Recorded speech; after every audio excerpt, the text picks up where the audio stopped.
jiran dia dapat, nikmat jiran dia dapat.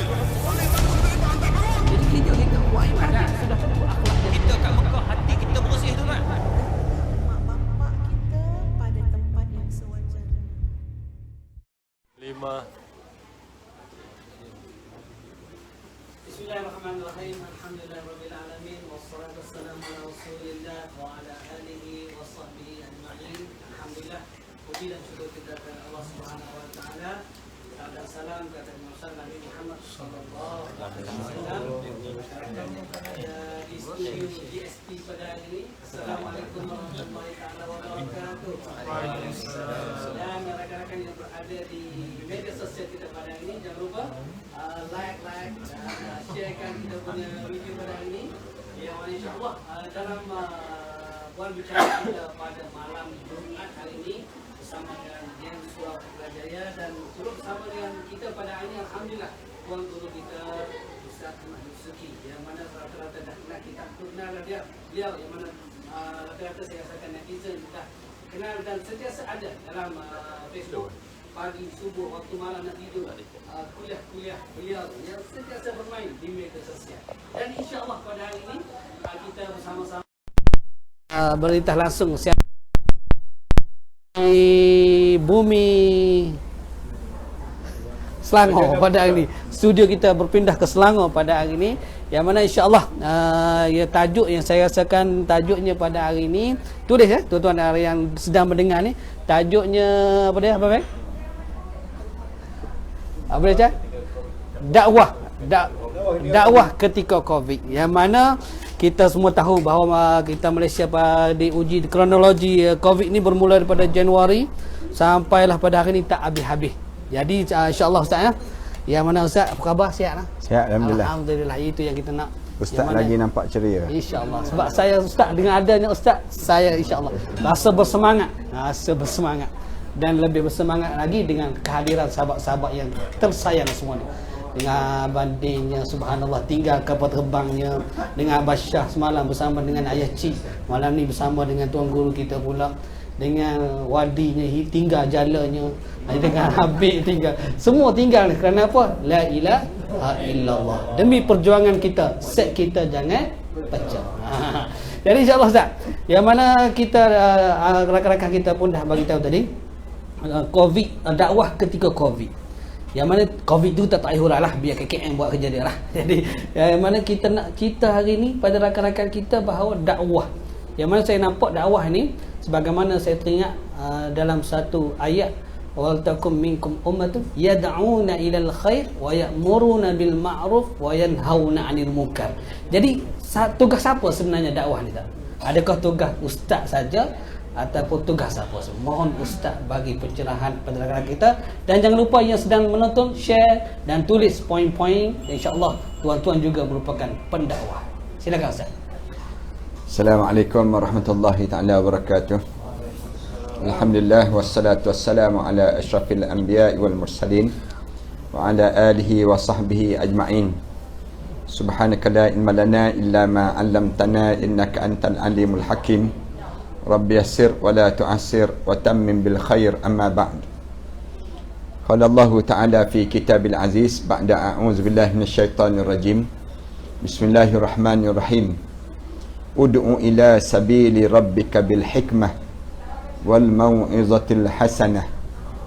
Serulah kamu kepada Tuhan kamu, Rabbika bil hikmah, dengan penuh kebijaksanaan, dan bagilah peringatan pada manusia ni supaya manusia ni sampai pada jejak hatinya. Wal mau'izatil hasanah, peringatan yang ingat dan terkesan pada hati-hati mereka tersebut. Ustaz Hamdan, sahabat-sahabat rakan usrah GSP, dan juga sahabat-sahabat di alam maya yang turut serta pada malam yang baik ini sendiri. Pertamanya, marilah sama-sama kita mengaturkan rasa syukur yang tak terhingga pada Allah di atas nikmat panjangnya umur kita ini, di saat mana kita sedang berhadapan dengan kematian yang paling dahsyat dalam dunia. Tak pernah kita mengalami kedahsyatan kematian sebegini. kecuali inilah sejarah dunia. Bila berlaku pandemik COVID ini, Allah matikan sejumlah lebih kurang 1.5 juta manusia. Dan mengikut WHO semalam sebut bahawa belum lagi sampai ke muncak. Katanya WHO semalam, dia kata ada 6 bulan ke depan ini merupakan masa kemuncak yang kita akan lalui. Maknanya pandemik ini bukan sedang menurun, tetapi pandemik ini sedang naik ke atas, sedang menjunam, bukan menjunam ke bawah, tapi sedang menegak ke atas. Suasana kita kena tahu bahawa jangkaan yang berlaku ini lebih dahsyat, akan berlaku pada masa yang akan datang, sehingga lepas pada 6 bulan barulah dia akan turun balik ke bawah. Saya sendiri melihat bahawa kita jangan ingat pandemik COVID-19 ini merupakan kita nak serah pada KKM sebentar tadi. Tidak. Tapi kita kena perhati juga COVID yang berlaku ini dalam masyarakat kita ini, kenapa yang Allah buat sebegitu rupa. Kita kena faham bahawa boleh jadi ini satu cara Allah nak tunjuk marah dia kepada hamba-Nya. Allah ni dia tak marah pada kita kalau kita taat. Tapi kita kena ingat Allah mula marah pada kita bila kita buat maksiat. Bila kita buat maksiat, maknanya kemarahan Allah itu menjadikan kegairahan. Allah sebut Allah cukup cemburu dengan hamba-hambanya. Dalam hadis kursi cerita bahawa bagaimana Allah cemburu dengan hamba dia, di mana Allah bagi rezeki pada kita, Allah bagi segala-galanya pada kita, tiba-tiba kita tidak balas segala apa yang Allah bagi itu dengan ketaatan, tapi kita jadi semakin maksiat kepada dia. Yang ni yang jadi bahaya. Kenapa kita jadi buat maksiat? Jawabnya kerana kita tak berlakunya dakwah di kalangan kita. Bila tak berlaku dakwah ataupun seruan kepada agama di kalangan kita, maknanya orang kita akan ikut terus hawa nafsu. Tu yang kita kena faham pada diri kita. Kita bukan sekadar kita tidak yang disebut dengan pada diri kita dalam hidup kita je ikut hawa nafsu. Tapi yang lebih bahaya lagi, orang kita ikut syaitan. Ikut syaitan ni Allah dah sebut dah. Waktu mana di akhirat nanti, Allah sebut cerita malam-malam Jumaat macam ni kita biasa baca Yasin. Dalam surah Yasin Allah Subhanahu Wa Taala sebut wamtazul yawma ayyuhal mujrimun.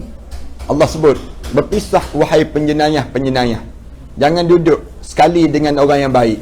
Di akhirat nanti Allah sebut kita ni boleh jadi kita sekarang ni duduk elok sama-sama kita. Tapi di akhirat nanti Allah sebut wamtazul yawma ayyuhal mujrimun. Jangan duduk sama wahai penjenayah-penjenayah dengan orang baik-baik. Atas dunia dahulu tak apalah kamu boleh bergaul dengan orang baik-baik.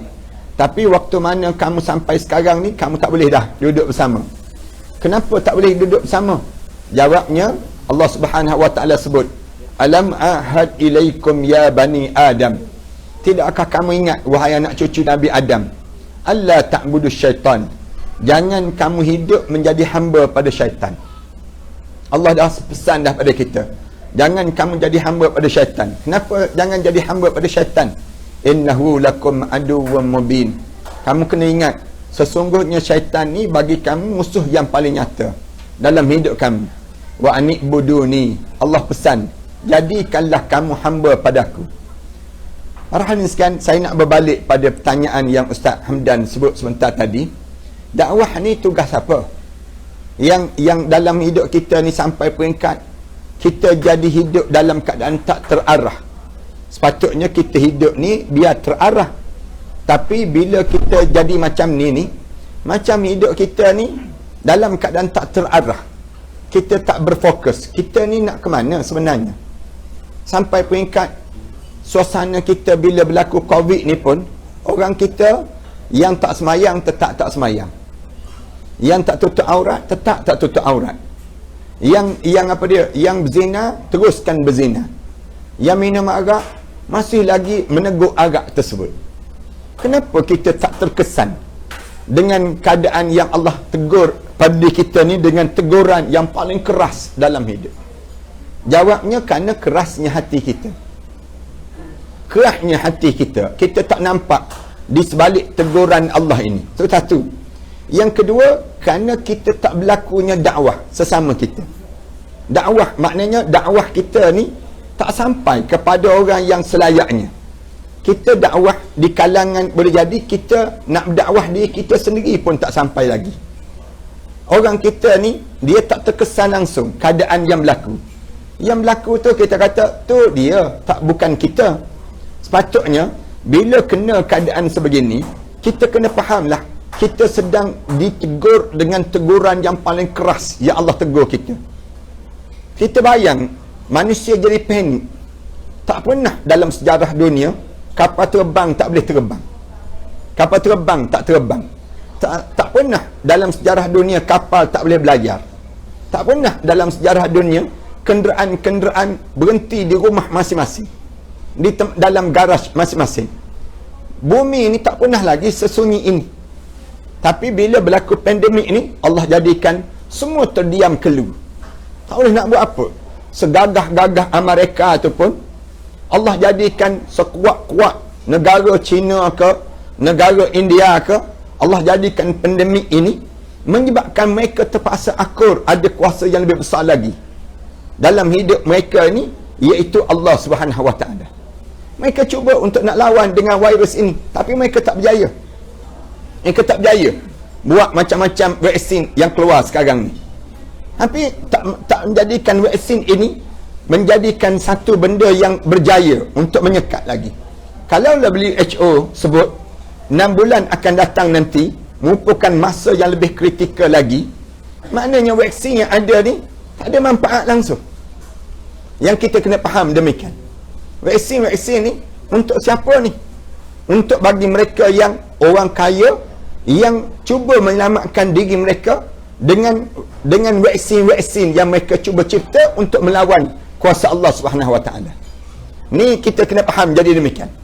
Lalu daripada sini kita dapat jawapan. Maknanya apa dia? Dakwah ini menjadi tanggungjawab kita semua. Dakwah ni kita kena ingatkan balik. Dalam hidup kita ni, selagi mana kita tidak menegur, selagi mana kita tidak membetulkan jalan hidup ini, tak betulkan kembali, maka selagi itulah manusia dalam keadaan bengkok. Manusia ni dalam keadaan yang jalan dia tidak jalan yang lurus. Kita kena faham demikian. Jalan kita ni jalan yang kita minta dengan Allah, supaya Allah jangan kita jadi al-maghdubi alaihim dan juga ad-dallin. Alladzina an'amta alaihim ghairil maghdubi alaihim waladdallin. Yang kita minta, ya Allah ihdinas siratal mustaqim, tolong bimbing kami ke jalan yang lurus. Yang ini dalam doa kita. Lalu Allah ingatkan di kalangan kita, ingat, aku buat macam ni. Ada di kalangan kita yang tak sedar, ada di kalangan kita sedar, ni sedang berlaku masalah besar ni. Kalau kita tak betulkan balik, nescaya dalam keadaan sebegini, kita ni akan jadi semakin jauh. Boleh jadi satu hari nanti Allah matikan kita semua. Kemudian lepas itu, yastabdil qauman ghairakum, Allah gantikan satu kaum yang lebih baik daripada yang kita ada sekarang. Kita jangan rasa selesa, jangan. Saya tak nampak ini satu keselesaan. Walaupun kita kata dah PKP dah sekarang Ustaz. Dulu PKPB dia panggil. Kita kata sekarang dah PKPP dah kita ni. Maknanya kita dah dibuka. Tak, bukan. Jangan kita rasa demikian. Sebab tu saya sebut, kita jangan bergantung dengan Kementerian Kesihatan je. Kementerian Agama pun kena ingatkan kita. Maksudnya apa dia? Seluruh di kalangan kita ni kena sentiasa ingat berdakwah, bagi tahu pada masyarakat. Dakwah ni dakwah ke mana? Dakwah supaya orang tunduk dan patuh pada Allah. Kita kena letak dalam pemikiran kita, jangan ingat dakwah tu sekadar keluar 3 hari, sekadar keluar 40 hari. Bukan sekadar itu.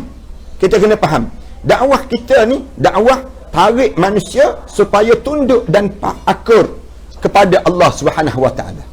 Itu yang kita kena ingat. Dakwah ni start daripada mana? Start daripada umur kita akil balik sampailah kita ni menghadap di hadapan Allah. Berdasar pada hadis Rasulullah sallallahu alaihi wasallam. Rasulullah sallallahu alaihi wasallam sebut, "Man ra'a minkum munkaran falyughayyirhu bi yadihi." Rasulullah sebut hadis ni, siapa yang nampak di kalangan kamu satu benda yang mungkar, maka ubahlah dengan kuasa yang ada padanya. Bi yadihi. Rasulullah sebut dengan tangannya. Tangan tu alim ulama sebut lambang kekuasaan. Siapa yang ada kuasa, dia guna tangan dia, guna kuasa dia. Perdana Menteri, dia guna kuasa dia. Kemudian pemimpin raja, dia guna kuasa dia. Manakala ustaz, dia ada kuasa dia. Sekadar mana ada kuasa, kamu guna kuasa kamu. Fa illam tastati', kalau kamu tak mampu, kamu tak ada kuasa ni, fa bilisani, dengan lidah kamu. Rasulullah sebut demikian, gunakan lidah kamu.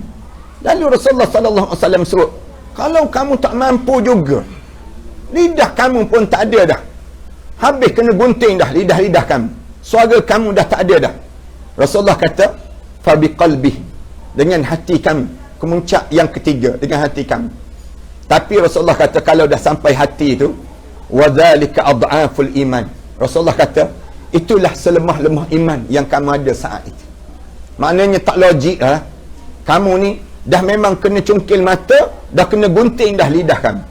Maknanya kamu tak ada dah kekuatan pada diri kamu. Maknanya kamu cegah dengan hati dah pada satu saat di waktu itu. Rasulullah sallallahu alaihi wasallam sebut, wa dzalika adhaful iman. Itulah selemah-lemah iman.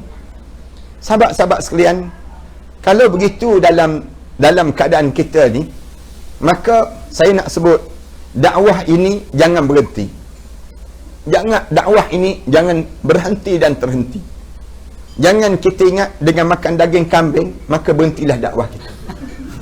Jangan kita ingat dengan kita datang usrah sekali dua maka berhenti dah dakwah kita.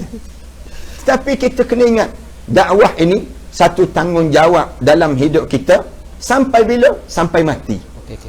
Sampai mati. Selagi mana kita tak berhenti, selagi mana kita tidak mati, jangan berhenti dakwah. Berdasar pada apa yang berlaku pada Rasulullah.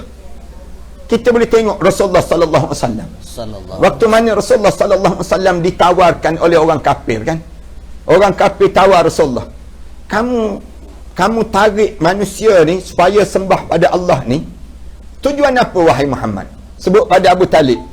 Sebut pada Abu Talib, kalau kamu nak pada wanita yang cantik, kami akan buat, ya, kami akan panggil orang-orang yang paling cantik, cari seorang yang dipanggil, dia panggil apa dia? Ratu cantik. Ratu cantik di kalangan manusia ni kami akan bagi pada kamu Muhammad. Ratu cantik tadi untuk dijadikan isteri kamu. Kemudian kalau kamu nak pada harta, kami kumpulkan harta sebanyak mungkin dan kami akan bagi pada kamu banyak mana harta yang kamu nak. Kalau kamu nak kepada kuasa, kami akan lantik kamu jadi Pertuan Agong, jadi presiden. Kalau kamu nak. Rasulullah ditawarkan tiga tawaran ini. Tawaran yang menjadikan hambatan manusia, kejaran di kalangan kita. Kita ni kan, kalau kena tiga tawaran ni, lepeh terus tak mengerti. Kalau kita kena tiga tawaran ni, tak payah tiga, satu pun cukup, salah satu daripada tiga sebut. Mana di kalangan kita tak berjaya. Rasulullah, bila tawaran tersebut, Rasulullah kata apa dia? Rasulullah sebut pada pakcik dia, ya wahai pakcik, law wada'u syams fi yamini, kalau mereka berjaya letak matahari di sebelah tangan kanan saya, wal qamar fi yasari, dan letak pula bulan di tangan kiri saya, ala an utrika hadzal amr, dengan tujuan untuk memberhentikan dakwah saya ini. Rasulullah kata, sekali-kali saya tidak akan berhenti kecuali Allah memberi kemenangan kepada dakwah ini ataupun saya dipanggil menghadap di hadapan Allah. Maknanya kita ni pun kena begitu jugalah. Jangan berhenti dalam menyebarkan Islam. Jangan berhenti dalam mengajak orang kepada taat pada perintah Allah. Kerana apa dia? Saya sebut ni di antara hujah. Kerana saya sebut tadilah, kerana Rasulullah, kerana Allah, kerana Rasul.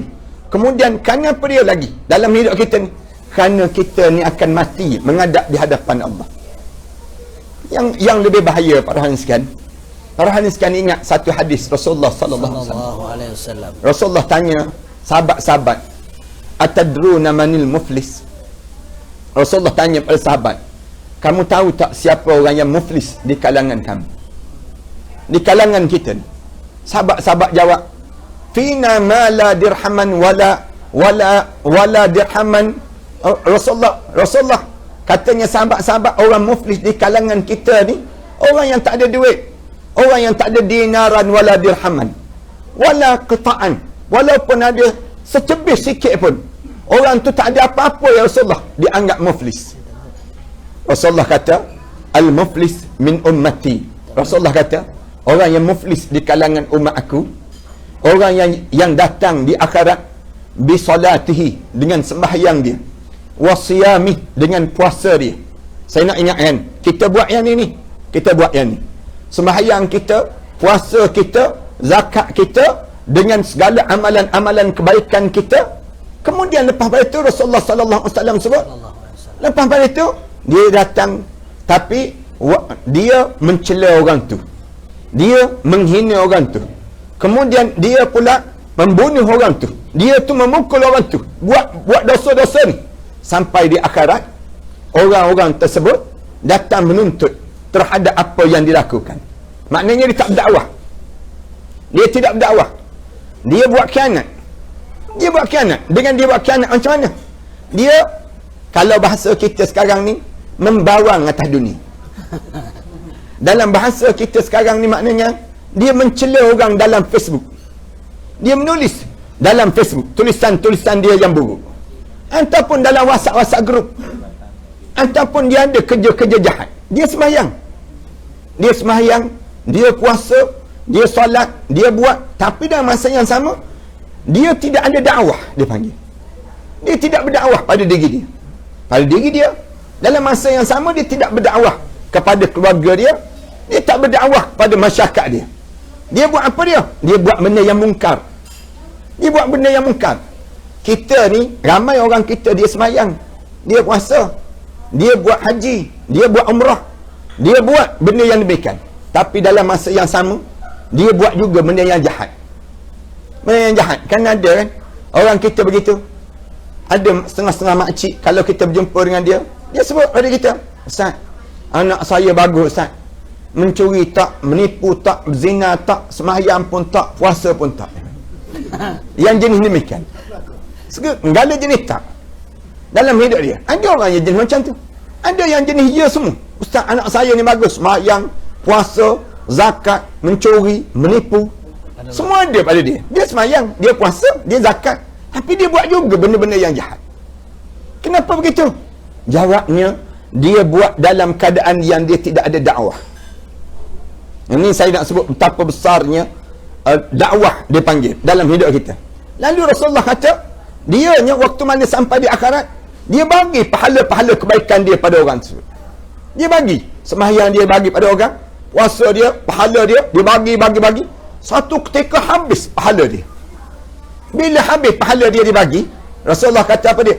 Dia terpaksa memikul dosa-dosa orang pula. Dia ambil dosa-dosa orang. Bila dia ambil dosa-dosa orang, dia mula pikul dosa-dosa orang. Lalu orang bukan dia pikul, orang campak dosa orang tu pada dia. Orang campak dosa-dosa yang dia buat khianat ni, habislah pahala dia. Dia kata, "Ambil dosa-dosa kamu pula, kamu campak pada aku." Orang tu campak dosa dia pada diri dia tersebut. Bila kena campak dosa tu, Rasulullah kata, akhirnya dia pula dicampak ke dalam neraka Allah SWT. Masuk neraka juga. Punca apa? Punca hilang dakwah. Ini yang kena ingat pada diri kita demikian. Saya sebut 3 sebab tersebut, Ustaz. Mudah-mudahan kita ni usrah je. Kemudian bangun daging kambing kuat, mengancam ketenteraman awam kita ni. Jadi kita berhenti cakap ni, insyaAllah. Jadi itulah yang mana tugas apa tadi? Dakwah ni tugas kita semua, termasuk hang ada tengah tengok ni. Kalau tengok saja tak share, bukan dia. Jadi kita gunakan bagaimana Ustaz kata tadi, saya tertarik juga dengan dalam ayat yang Ustaz baca tadi surah Safat, bagaimana fataliyati dzikra. Mereka ni kadang-kadang baca aja Quran, kadang-kadang dia pun baca, kadang baca ajalah, dia tidak menghayati. Dan begitu juga dalam surah yang kedua, alladzina idza asabathum musibatun qalu inna lillahi wa inna ilaihi rajiun. Yang mana dah daripada Januari kita nak temu Januari Ustaz. Covid ni masih lagi bukan menurun, makin meningkat. Jadi kalau kita hari ni masih lagi belum sedar, Selesa tak apalah, semaya Jumaat. Dah tak apalah, muka kerajaan tak bagi, tak payah, kita duduk sajalah. Kadang-kadang ada juga di kalangan kita pada hari ni yang mana kita sebagai pendakwah, penggerak dakwah, jangan kita tunggu kita nak jadi ustaz baru kita nak ajak orang buat baik. Jangan kita tunggu ustaz buat video-video pendek baru kita nak buat. Jadi kita hari ni ada kepakaran masing-masing. Abis Syah dia pakar dalam bidang video, dia ambil gambar terbaik. Gunakan kepakaran kita. Apa dah? Abid dia pakar dalam bidang TikTok. Jadi kita buat TikTok tadi untuk apa? Untuk ajak orang buat baik. Kita gerak hari ni sebagaimana saya ingat hasrat tuan guru kita supaya kita gerakkan apa? Kempen munajat. Sana kita gerakkan kempen munajat, insya-Allah kita akan buat pada 24 bulan di surau An-Najah Ustaz. Yang mana insya-Allah saya pun dah berhubung, insya-Allah menteri pun akan turun bersama. Dia akan lancarkan kempen kita ni, insya-Allah. Doakan sahabat sekalian.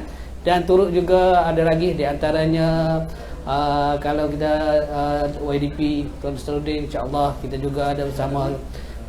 Lagi apa dia lagi tak ingat saya. Tapi kini kita bergerak sekarang. Mufti wilayah pun sudah sanggup bersama. Jadi ini tugas tiga kita. Dan tugas tuan-tuan yang duk tengok di media sosial ni. Kalau duk tengok sajak boleh tengok, ni boleh tengok, berat nak. Jadi kita lah ni dalam keadaan yang begitu membimbangkan. Bulan 12, Januari nak 12, nak masuk Januari balik lah.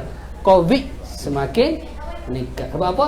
Banyak lagi dosa-dosa yang berlaku di dalam masyarakat kita pada. Jadi ayolah sama-sama sahabat sekalian. Saya yakin bab kita ni usaha lah. Jadi bukan forum santai. Jadi insya-Allah saya menyeru rakan-rakan yang berada di media sosial pada hari ini, like Facebook kita yang Surah Putrajaya. Insya-Allah kita akan lancarkan satu program gerak kempen munajat, kempen munajat dan forum ambang tahun baru, yang mana insya-Allah pada 24 hari bulan 12 bersama-sama dengan tuan guru kita juga akan turun bersama-sama. Kita gerakkan, kita mulakan daripada diri kita, kita mulakan dalam masyarakat kita, seluruh negara kita, dan kita meniru semua rakan-rakan yang ada kat mana-mana media sosial, kongsikan kempen kita yang kita gerak ni untuk kita bertaubat, untuk kita meraih rahmat Allah Subhanahu Wa Taala, insya-Allah.